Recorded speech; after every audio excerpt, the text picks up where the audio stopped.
அப்பனே ஆண்டவா, நான் என்ன பண்ண போகிறேன் ஏது பண்ண போகிறேன்னு தெரியல. தோத்தா ஆனால் ஜெயிச்சா இந்த மக்களுக்கெல்லாம் நல்லது பண்ணணும்னு தான் நான் வந்திருக்கேன்.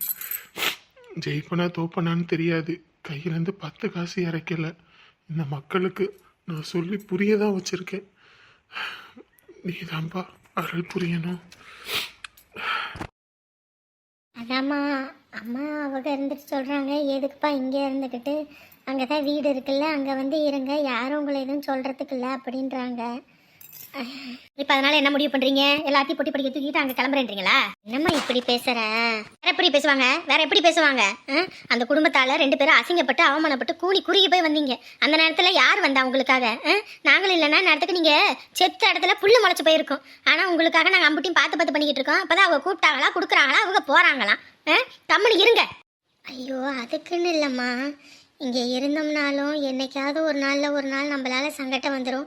அதுவும் இல்லாமல் அவருமே இங்கே தனி கொடுத்தன தான் போவோம், தனியாக வீடு பார்த்துன்னு இருக்காரு. இதில் வேற இங்கே இருந்தால் சரிப்பட்டு வராதுமா, அதுக்கு தான் சொல்கிறேன். அங்கிட்டு போய் இருந்தால் கூட நல்ல நாள் பெரிய நாள் எல்லாம் ஒன்று கூடி ஒரு இடத்துல சந்திக்கலாம். ஏற்கனவே கூட்டு குடும்பம்னு இருந்து தான் மானங்கெட்டு மரியாதை கெட்டு பாசன்றதே இல்லாமல் போச்சு. அதுக்காக தாம்மா சொல்கிறேன், தூரத்தில் இருந்தால் தான் எதுவுமே நல்லதுன்னு. சரிடியம்மா, அப்போ நீங்கள் முடிவு பண்ணிட்டு தான் இப்போ வந்து என்கிட்ட கேட்குறேன் என்ன பண்ணலாம் ஏது பண்ணலான்னு. கோவப்படாதம்மா, நான் எது யோசிச்சாலும் நல்லதுக்கு தான் யோசிக்கிறேன், கொஞ்சம் புரிஞ்சுக்க. ஆமாம், நல்லா வெங்காயத்தை புரிஞ்சுக்க, வெங்காயத்தை. ஏண்டி, உங்களுக்காக தாண்டி நான் ஒவ்வொன்றையும் பார்த்து பண்ணிக்கிட்டு இருக்கேன். ஆனால் நீங்கள் 2 பேரும் இப்படி பண்ணால் எப்படி? நேற்று கூட பாரு, அந்த பிள்ளை வயசுக்கு வந்து இதுக்கு சீர் சுற்றணும்னு உங்கள் அண்ணன் அம்பிட்டு செலவு பண்ணான், எல்லாம் பண்ணினான். அவன் என்ன நினைப்பான்? இந்த பாரு, அவங்க காரியம் முடிஞ்சிருச்சு அதனால கிளம்புறாங்கன்னு சொல்ல மாட்டான். ஊரில் அந்த சின்ன பொண்ணெல்லாம் நேற்று விசேஷத்துக்கு வரும் வைக்கும் அப்படின்னு நினச்சோம். எங்கே வந்தாங்க? இல்லைம்மா, அங்கே எலெக்ஷன் ஆமாம்மா, இன்னைக்கு எல்லாம் ஓட்டு போடுறாங்களாம், அதனால தான் அவள் வரல. நம்மளோட கடமை இல்லைக்கா, அதான் அதை முடிச்சுட்டு வந்துடுறாங்க்கா அப்படின்னா. அவங்க கடமையை தான் பார்க்குறாங்க. நீங்கள் தான் ஒன்றுனா போதும் தொண்ணாந்துக்கிட்டு ஓடிடுவீங்க. அன்றைக்கி அவங்க வீட்டு விசேஷத்துக்கெல்லாம் ராத்திரி பகலாக நம்ம குடும்பமே போய் விழுந்து கிடந்தோம். இன்றைக்கி நம்ம பிள்ளைக்கு ஒரு விசேஷனோனையும் ஓட்டு போடணும் கீட்டு போடணும்னு அதுக்கு ஒரு சாக்கு சொல்கிறாங்க. எல்லாம் அப்படி தான். அந்த குடும்ப சங்காத்தமே வேணாம், சொன்னா கேளு. அம்மா, ஒன்று புரிஞ்சுக்கம்மா, ஒரு நேரம் இல்லை ஒரு நேரம் அது ரொம்ப தப்பாக போயிடுமா இங்கே இருந்தா. இங்கே பாரு, அம்மா எது சொன்னாலும் உன் நல்லதுக்கு தான் சொல்லுவேன், புரிஞ்சுக்க. சும்மா புரியாமல் பேசிகிட்டு இருக்காத. இங்கே உனக்கு என்ன கஷ்டம்? இல்லை என்ன கஷ்டன்ற? ஆளுக்கு ஒரு வேலை வெட்டி பார்க்குறோம். இந்த மாப்பிள்ளை சம்பாதிக்கிற காசு மிச்சம். இந்த நீயும் இங்கே இது பண்ணுறீங்க. இங்கே இருந்தால் மாதம் ஒரு 40,000 பக்கமாவது சம்பாதிச்சு போட்டுறீங்க. இதுவே அங்கே போனால் அந்த காசு கிடைக்குமா? சொல்லு. மறுபடியும் முதல்லேருந்து வீட்டுக்கு ஜாமான் வாங்கி போட்டு முதல்லேருந்து எல்லாம் பண்ண முடியுமா? புத்தி கிட்டத்தனமாக பண்ணாத ஒவ்வொரு விஷயமும், சரியா? அவங்க சொல்கிறாங்க இவங்க சொல்கிறாங்கன்னு. அம்மா சொல்கிறது உன் நல்லதுக்கு தான் சொல்லுவேன், சொல்கிறத புரிஞ்சு நடந்துக்க. இன்னைக்கு வாங்குவாங்க, நாளை பின்ன என்னால் தான் நீங்கள் நல்லா இருந்தீங்க அப்படின்னு வாங்க. அதுக்கப்புறம் இவங்களுக்கு கொடுக்கணும், அதனால நீங்கள் வீட்டை விட்டு போங்கன்னு வாங்க. எதுக்கு அந்த தேவையில்லாத வெங்காய வேலை? பரவாயில்லம்மா, கிட்டலாம் நல்ல காடு தோட்டமும் நல்லா இருக்கு, பார்க்கவே பச்சை பசேன்னு. சரிம்மா, அவங்க வந்துட்டாங்க, அமைதியாரு. அண்ணி, என்னம்மா காடு கரையெல்லாம் சுற்றி பார்த்துட்டீங்களா? எல்லாம் சுற்றி பார்த்தோங்க. நல்லா இருக்கு பார்க்கறதுக்கே, நல்லா கண்ணுக்கு குளிர்ச்சியா. வெயில் காலத்துக்கெல்லாம் இங்கிட்டு வந்தால் நல்லா குளுன்னு இருக்கும், நல்லா இருக்கும், என்னமோ ஃப்ரிட்ஜுக்குள்ளே இருக்க மாதிரி. ஆமாங்க. என்னமோ வீட்டுக்கு அங்கே வர சொன்னீங்களாம்ல?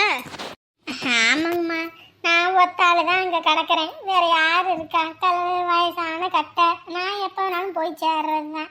நமக்குன்னு என்ன சொந்தமா சொல்லியா? நம்ம பிள்ளைங்க அந்த வீட்டில் வந்து இருக்கட்டும், வீடு வாசல் இல்லாமல் கஷ்டப்படுதுங்க, அதுங்களை கஷ்டம் கொடுத்துக்க கூடாதுல்ல. அவங்க தான் கைவிட்டுட்டாங்க, அப்புறம் நான் கைவிட்டேன்னா எப்படி?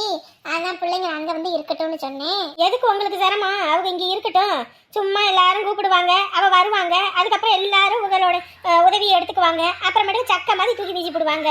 அதனால அவங்க இங்கேயே இருக்கட்டுமா? அவங்களுக்கு என்ன தனியாக நாங்கள் உழவு சாக்க போகிறோம்? ஆக்கிறதுல ஒரு சேரம் ஆக்கி போட போகிறோம், இதில் என்னத்தை இருக்குது? ஐயோ, நான் அதுக்குன்னு சொல்லலாமா, நீங்கள் பார்க்கல வைக்கலன்னு நான் என்னைக்கு எதுவும் சொல்ல மாட்டேன். ஏன்னா பிள்ளைங்க கஷ்டம்னோனையும் அது பெற்றவங்களுக்கு தான் துடிக்கும், பெற்றவங்களை விட வேற யாருக்கு துடிக்க போகுது சொல்லுங்க பார்ப்போம். இந்த பெற்றவங்கன்னு இந்த பெற்றவங்க வச்சாங்க பாருங்க வேட்டு, ஒரு பிள்ளை மட்டும் நல்லா இருக்கணும், மற்ற பிள்ளைங்கள்லாம் எக்கேட கெட்டு போகட்டும்னு சொல்லி பண்ணாங்களே, அந்த மாதிரி பண்ணுறதுக்கா? என் பிள்ளைக்கு யாரோட தயவு வேணாம், அவள் இங்கேயே இருக்கட்டும், அவளை நானே பார்த்துக்கிறேங்க. இவெல்லாம் அதை கொடுக்குறேன் இதை கொடுக்குறேன் அப்படின்ட்டு கடைசியில் காலை வாரி விடுறதுக்கா? வேண்டாங்க, அவள் இங்கேயே இருந்துட்டு போட்டோம். ஐயோ அத்தை அந்த மாதிரிலாம் இல்லை, நீங்கள் புரிஞ்சுக்கோங்க. இங்கே பாருங்கம்மா, நல்லா புரிஞ்சுக்கிட்டோம். நாங்கள் நல்லா புரிஞ்சுக்கிட்டோம். என் பொண்ணை கட்டி கொடுக்கும்போது உங்கள் அம்மா என்ன சொன்னாங்க? ரெண்டே 2 பொம்பளை பிள்ளைங்க தான், அதுங்களுக்கு கட்டி வச்சாச்சுன்னா இந்த வீடு காடு கரை எல்லாமே என் பையனுக்கு தானே சொன்னாங்க. ஆனால் கடைசியில் என் பிள்ளைய கழட்டி விட்டுட்டுல போனாங்க. என் பிள்ளை உங்களை என்ன கொடுமைப்படுத்தினா? உனக்கு எதுவும் செய்யாமல் இருந்தாளா, இல்லை உன் தங்கச்சிக்கு எதுவும் செய்யாமல் இருந்தாளா, இல்லை உங்கள் அம்மாவுக்கு எதுவும் செய்யாமல் இருந்தாளா? எல்லாம் அவன் நகை நட்டு அம்புட்டு போட்டான் கல்யாணத்தன்னைக்கு. ஆனால் இன்னைக்கு கழுத்தில் காதில் ஒன்றும் இல்லாமல் வந்து நிற்கிறா. இவ்வளோத்தையும் நாங்கள் பார்த்துக்கிட்டோம், ஒரு வார்த்தையும் பேசாமல் அமைதியாக இருக்கோம். இதுவே வேற ஒரு குடும்பமாக இருந்துச்சு, இந்நேரத்துக்கு நடக்கிறதே வேறையாக இருக்கும். மொத்தத்தையும் உரி விட்டு அனுப்பினது இல்லாமல் இப்போ வந்துட்டு நாங்கள் இங்கே வந்து இருக்க சொல்கிறேன், அங்கே வந்து இருக்க சொல்கிறேன்ல, அது சரிப்பட்டு வராதுங்க. அது சரிப்பட்டே வராது. இத்தனை நாள் யாரும் எதுவும் செய்யலை வைக்கல. இப்போ அவங்க ஒரு 40,000 சம்பாதிக்கிறாங்க. இன்னும் கொஞ்ச நாள் போனால் அவங்களே ஒரு இடத்த வாங்கி வீடை கட்டிவிட்டு அவங்க நல்லா இருப்பாங்க.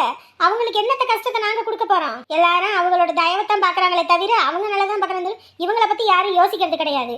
ஐயோ அம்மா, இங்கே பாருங்கம்மா, நான் வந்து அவங்கள அதோட தயவெல்லாம் யோசிக்கல. நான் அப்படியெல்லாம் யோசிக்கிற ஆளும் கிடையாது. அது இந்த பிள்ளைங்களுக்கு நல்லா தெரியுமா. என்றைக்குமே இதுவெல்லாம் நல்லா இருக்கணும்னு தான் யோசிக்கிறேன். இப்போ கூட அந்த வீட்டை இந்த உமாவுக்கு கொடுக்க தெரியாமல் இருக்குதா, இல்லை இந்த அமுதாவுக்கு இந்த பிள்ளை வீடு இல்லாமல் கஷ்டப்படுறா, இவளுக்கு கொடுக்க முடியாமல் இருக்குதா? இதுக்கெல்லாம் ஆண்டு அனுபவிச்சு அம்புட்டு இல்லாததையும் பண்ணிருச்சுங்க. ஆனால் அந்த பையன் எதையுமே எந்த சந்தோஷத்தையும் அனுபவிச்சது கிடையாது. சின்ன வயசுல என் அண்ணன் தவறுனதுலேருந்து இப்போ வரைக்கும் அந்த குடும்பத்துக்காக மாடா உழைச்சி ஓடா தேஞ்ச பையன். அவனுக்கு செய்யறதுல எனக்கு ஒரு புண்ணியம். அதனால தான் அவனுக்கு கொடுக்கணும்னு நினச்சேன். அதை போய் நீங்கள் தப்பாக எடுத்துக்கிறீங்க. மனசு வெந்து போச்சுங்க. யாரை நம்பி என் பிள்ளைய விட்டுறது? இதுவே என் பிள்ளை நல்லபடியாக எனக்கு கிடைச்சதுனால பிரச்சனை இல்லை. இல்லை அவங்களே சேர்ந்து எதையாவது என் பொண்ணு ஏதோ பண்ணியிருந்தாங்கன்னா நாளை பிறகு நாங்கள் தானே பிள்ளைய இழந்துக்கிட்டு இருக்கணும். அதனால் எங்கள் பிள்ளைய எங்கேயும் நான் அனுப்ப முடியாது. ஐயோ அத்தை, அண்ணியை அனுப்பி வைங்க அத்தை, நான் இருக்கேன், நாங்கள் பார்த்துக்குறோம் அத்தை.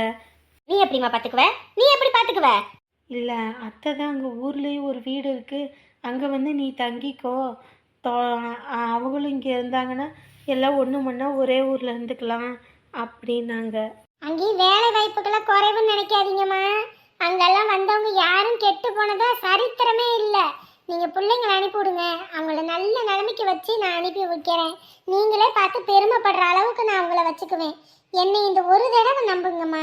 ஏற்கனவே இப்படித்தான் உங்கள் அண்ணி சொன்னாங்க, நீங்கள் பொண்ணை மட்டும் கட்டி கொடுங்க, நாங்கள் என் பொண்ணு மாதிரி வளர்த்துக்குவோம். என் பொண்ணு எப்படியோ இந்த வீட்டுக்கு அந்த மாதிரி தான் என் மருமகன். நாங்கள் கடைசியில் என் பிள்ளைய வேலைக்காரி மாதிரிலாம் நடத்துனாங்க. அதெல்லாம் நான் நொந்து போயிட்டேம்மா. இனிமேலாம் என் மனசுலேயும் இடமில்ல, என் உடம்புலேயும் தெம்பு இல்லை. ஏதோ முதல்லையாவது ரத்த ஓட்டம் நல்லா இருந்துச்சு, வேலை வெட்டியை பார்த்தா பிள்ளைங்களுக்கு ஏதாவது செஞ்சோம் வச்சோம். இப்போ எங்களுக்கும் அடிக்கடி உடம்பு சரியில்லாமல் போகுது. நாங்கள் இனி என்னத்தை பண்ண முடியும், வைக்க முடியும்? எங்கள் கண்ணு கெட்டினாப்புல என் பிள்ளை இருந்தால் சரி பாதுகாப்பாக இருக்கின்ற ஒரு தைரியத்தில் நாங்கள் இருப்போம். அத்தை, நாங்கள் இப்பயும் சரி அப்பயும் சரி அண்ணியை ஒரு நாள் ஒரு வார்த்தையும் பேசுனதில்லை. அம்மா, நீங்கள் பேசுகிறீங்க வைக்கிறீங்கன்னு சொல்லலம்மா. எனக்கு என் பிள்ளை முக்கியம்மா. எனக்கு உங்கள் அம்மா மாதிரிலாம் சுயநலமாலாம் யோசிக்க தெரியாது. ஒரு பிள்ளை நல்லா இருக்கணும், ஒரு பிள்ளை எக்கேடோ கெட்டு எப்படியோ போய் தொலையட்டும்லாம் இருக்க முடியாது. எனக்கு என் 2 பிள்ளைங்களும் 2 கண்ணு தான். ஒரு கண்ணு நல்லா இருக்கும்போது ஒரு கண்ணு நொல்லையா போணுச்சுன்னா அது மனசுக்கு வருத்தப்படாதா? சொல்லுங்க பார்ப்போம். என் வீட்டுக்கு என் மருமகனும் தான் இருக்கா, என் பையனும் தான் இருக்கான், என் பேரனும் தான் இருக்கான். இத்தனை வருஷம் நாங்கள் பார்த்துக்கிட்டோம். ஒரு நாள் குடும்பத்தில் ஒரு சண்டை சச்சரவுன்னு நாங்கள் இருந்தது கிடையாது. ஆனால் இன்னைக்கு என் பிள்ளை இப்படி ஒரு நிலமையில வந்து இருக்கிறான் போது வீட்டில் எல்லாருக்கும் அம்புட்டு வயிற்றுச்சலாக இருக்குது. வரும்போதும் போகும்போது எம்புட்டு அள்ளி கொடுத்து அனுப்பணும் தெரியுமா? அதை தின்ன சோத்துக்கு கூட உன் குடும்பத்தில் உள்ளவங்களுக்கு நன்றி இல்லையேம்மா. அப்புறம் எந்த நன்றியோட நான் என் பிள்ளைய அனுப்புறது? அண்ணி, நீங்கள் என்ன நீ சொல்கிறீங்க? எனக்கு என்ன சொல்கிறதுனே தெரியல அமுதா. ஒரு பக்கம் அம்மா சொல்கிறது சரின்னு தோணுது, இன்னொரு பக்கம் அவங்க சொல்கிறது சரின்னு தோணுது. என்ன பண்ணுறதுன்னு எனக்கு ஒன்றும் புரியலை. இங்கே பாருமா, நான் உங்கள் அண்ணி உங்கள் அத்தை மாதிரிலாம் குடும்பப்படுத்துகிற ஆள்லாம் கிடையாது.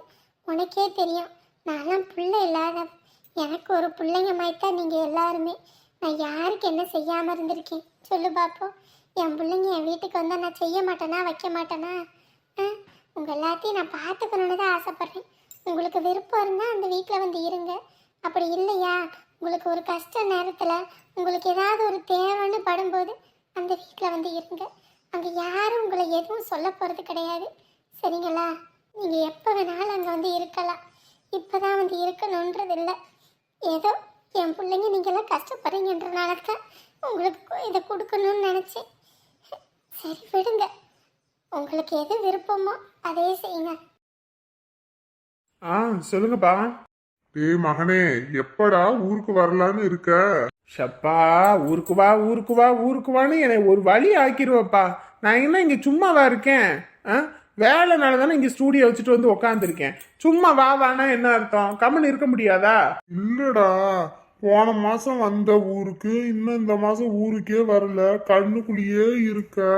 ஆமா, கண்ணுக்குள்ள இருக்கேன் காதுக்குள்ள இருக்கேன்னு டெய்லி நைட் ஆனோடனே வீடியோ கால் பண்றேன். காலையில எழுந்திரிச்சு மறுபடியும் ஊருக்கு வானா வேலை பார்த்துக்கிட்டு இருக்கேன்ல. சும்மா வா வான்னு சொல்லிக்கிட்டு இருக்காதுப்பா. கம்முன்னு வீட்டோட இருப்பா. டேய், ஏன்டா அப்படி பண்ற? காலகாலத்துல உனக்குன்னு ஒரு பொண்டாட்டி வந்துருச்சுன்னா குடும்பம் குட்டியுமா உன்னையும் பார்க்கணும் வைக்கணும்னு எனக்கும் ஆசை இருக்காதாடா? என்னடா தம்பி இப்படி பண்ற? அதான் பார்த்தேன், பொழுது விடிஞ்சிருச்சு, இன்னும் ஒன்றும் நடக்கலையேன்னு பார்த்தேன், தான் நடந்துருச்சு.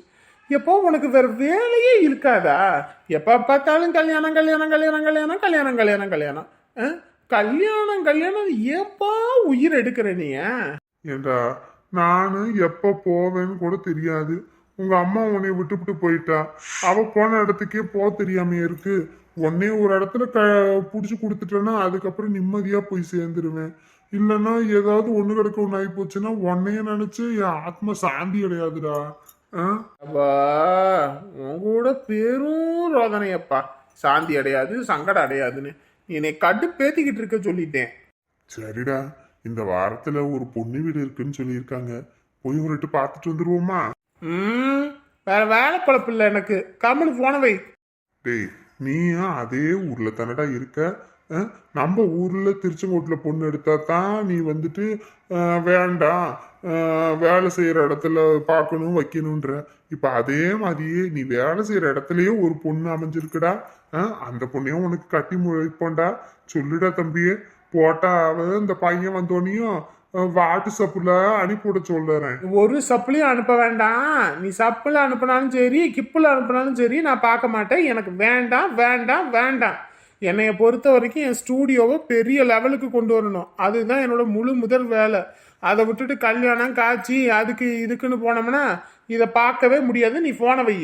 ஏண்டா, ஊர்ல பாக்குறவங்க எல்லாம் கேக்குறாங்கடா. ஊர்ல உள்ளவங்கலாம் பார்த்தீங்கன்னா கேட்கத்தான் செய்வாங்க. நீ யாரையும் பார்க்காம தலையை குனிஞ்சுக்கிட்டே போ, ஒருத்தனும் கேட்க மாட்டான். ஏண்டா, எனக்கும் பேர பிள்ளைங்க தாத்தான்னு கூப்பிடணும்னு ஆசை இருக்காதா? உனக்கு இப்ப தாத்தான்னு தானே கூப்பிடணும். பால்வாடி பக்கத்துல தானே இருக்கு. அங்க போய் நின்றுக்கிட்டு பிள்ளைங்களை எல்லாம் போய் கொஞ்சி எல்லாம் உன்னை தாத்தா தாத்தா தாத்தான்னு கூப்பிடும்.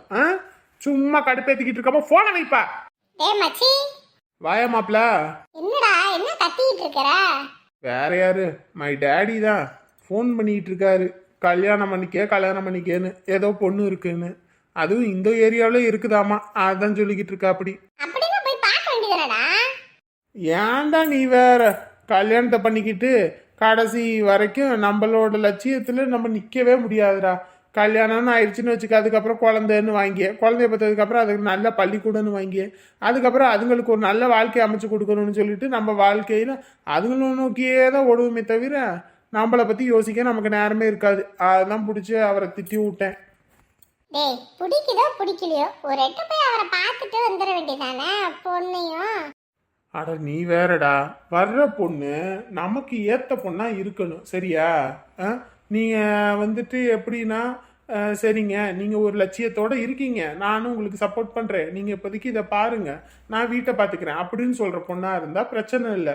அதை விட்டுவிட்டு நான் வந்து மளிகை ஜாமான் இல்லை, அது இல்லை, இது இல்லை, எங்கிட்ட நிம்மதி இருக்காதுடா. எங்க போறீங்க எங்க வாரீங்க லொட்டு லொசுக்கு தொட்ட 90 போட்டு நம்மளை நொச்சு எடுத்தாங்கன்னு வைய, அதுக்கப்புறம் டென்ஷன் ஆயிருண்டா. அதுக்கு தான் சொல்றேன். உன்னைய திருத்த முடியாது. நீ அதை இதுன்னு சொல்லி மனசை மாற்றி விட்டுருவ. சரி வா, அங்கிட்டு எலெக்ஷன் கமிஷன் வந்து ஃபோன் அடிச்சா அப்படி என் மாமா அங்கே வரவங்க கிட்ட எல்லாம் பேட்டி எடுத்துட்டு இருக்கிறதுக்கு நம்ம ஊர் லோக்கல் சேனலில் டெலிகாஸ்ட் பண்ணுறதுக்கு போயிட்டு வந்துடுவோமா? டேய் நான் வரலடா. டேய் போனால் பல்காக ஒரு அமௌண்ட் கிடைக்கும்டா. போயிட்டு வந்தால் உன்னோட ஒரு இது ஸ்டூடியோவுக்கு ஒரு ஹெல்ப்ஃபுல்லாக இருக்கும்ல. அதுவும் சரிதான். என்ன சரிதான் கிரினா, வா போவோம். சரி இரு, ஷட் டவுன் பண்ணி விட்டு வந்துடுறேன். சரி நீ முடிச்சிட்டு வா, நான் முன்ன போறேன், நீ வா. ஓகேடா. என்னங்க, வந்தவங்க எல்லாத்துக்குமே பூத்தில் சாப்பாடு ரெடி பண்ண சொல்லியிருக்கேங்க. எல்லாத்துக்குமே பிரியாணி போட்டுருவோம் சரிங்களா? அதுக்குள்ள ஒரு அமௌண்ட் ஆயிடுமே. சாப்பாடை கொடுத்தா எப்படியா இருந்தாலும் நமக்கு தாங்க ஓட்டு. நான் எல்லாரும் சொல்லிட்டேன், ஒரு 3000 சாப்பாடு எல்லாத்துக்கும் கொடுக்க சொல்லி. அதனால நமக்கு பிரச்சனையே இல்லை, பார்த்துக்கலாம். சரிங்களா? ம் சரி. நான் நம்ம பேரை சொல்லி கொடுக்க சொல்லியிருக்கணும் போது அது நமக்கு இதுதானே. இப்போ நம்ம பூத்து பக்கம் தான் எல்லாரும் வந்துறாங்க போகிறாங்க. அந்த ஆள் பூத்து பக்கம் ஒரு ஈக்காக்கா கூட இல்லை, தெரியுமா? என்னது, நம்ம பூத்து பக்கம் ஒருத்தர் கூட இல்லை, ஓட்டு போட்டுட்டு வரும்போதாவது கூட்டம் வரும் அப்படின்னு பார்த்தேன். அவங்க பூத்தில் ஊருப்பட்ட கூட்டம் இருக்குது, இங்கே நம்ம பக்கம் ஒருத்தருமே இல்லையே.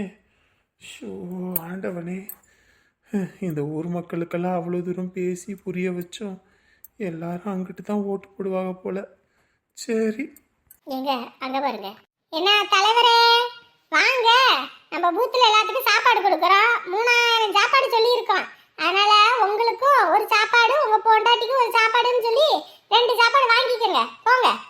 இருக்கட்டும் இருக்கட்டும்ங்க, இருக்கட்டும்னா சாப்பாடு கெட்டு போயிடும், அதுக்கப்புறம் ஒன்றும் பண்ண முடியாது.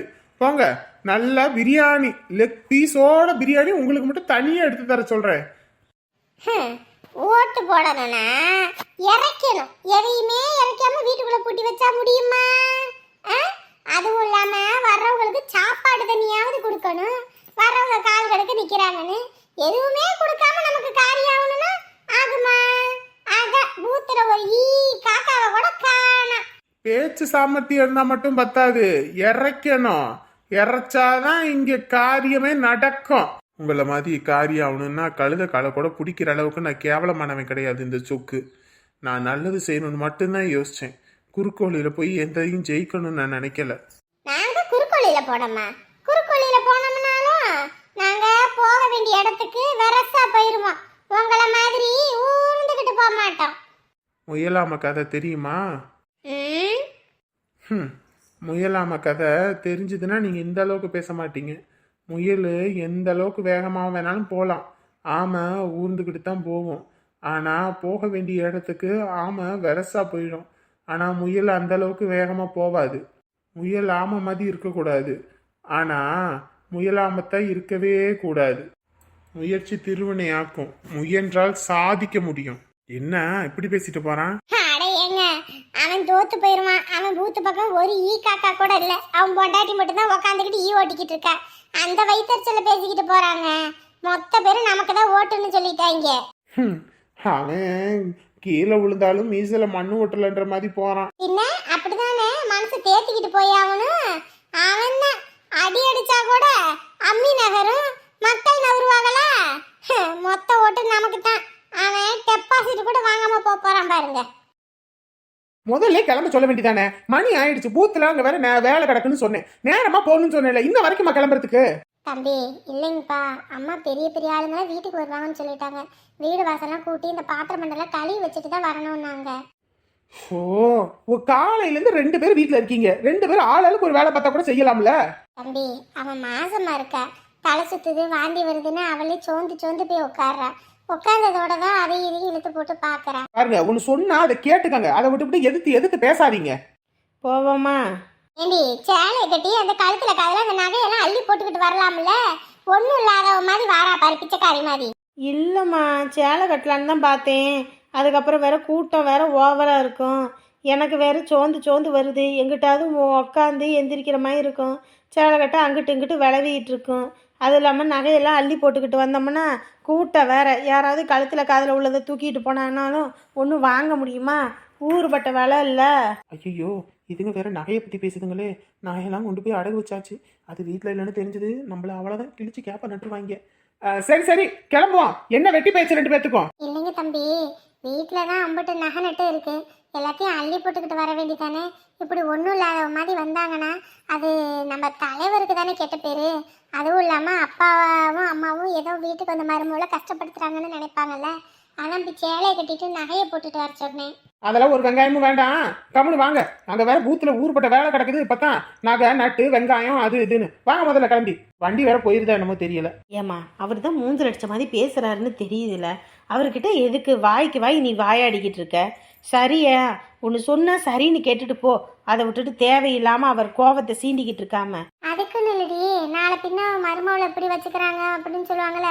அதுவும் இல்லாமல் நம்ம போட்ட நகையை போட்டுக்கிட்டு வந்தீங்கன்னா தானே பார்க்குறவங்களுக்கெல்லாம் தெரியும். ஐயோ, அதெல்லாம் அப்புறமேட்டுக்கு போட்டுக்கலாமா? கம்முன்னு நீ வாமா. ஏ 2 பேரும் என்ன இப்படி இருக்குதுங்க? கிளம்புவான்னு சொன்னேன். அங்கே வண்டி வர சொல்லியிருக்கு, கிளம்பி போயிடும். அப்புறம் ஒன்றும் பண்ண முடியாது. வாங்க முதல்ல. இந்த வாரங்க. அம்புட்டு நகை வாங்கி கொடுத்து கழுத்துல காதுல ஒரு நகை போடல. நம்ம ஒன்றும் சொல்றதுக்கு இல்லை. ஐயோ, இப்போ ஏன் நகை பிரச்சனை பூகம்பமாக வெடிக்கும் போல இருக்கே. இப்போதைக்கு அந்த நகைக்கு அடுத்த கட்ட ஏற்பாடு ஒன்று பண்ணி ஆகணும். இல்லை அவ்வளோதான், நம்ம மாட்டினோம் சிக்கினோன்னா சிதைச்சிருவாங்க. நம்ம ஃபோனில் நகையெல்லாம் ஃபோட்டோ வேறு எடுத்து வச்சுருக்கோம்ல, அந்த ஃபோட்டோ வச்சு பண்ணிட வேண்டியதான்.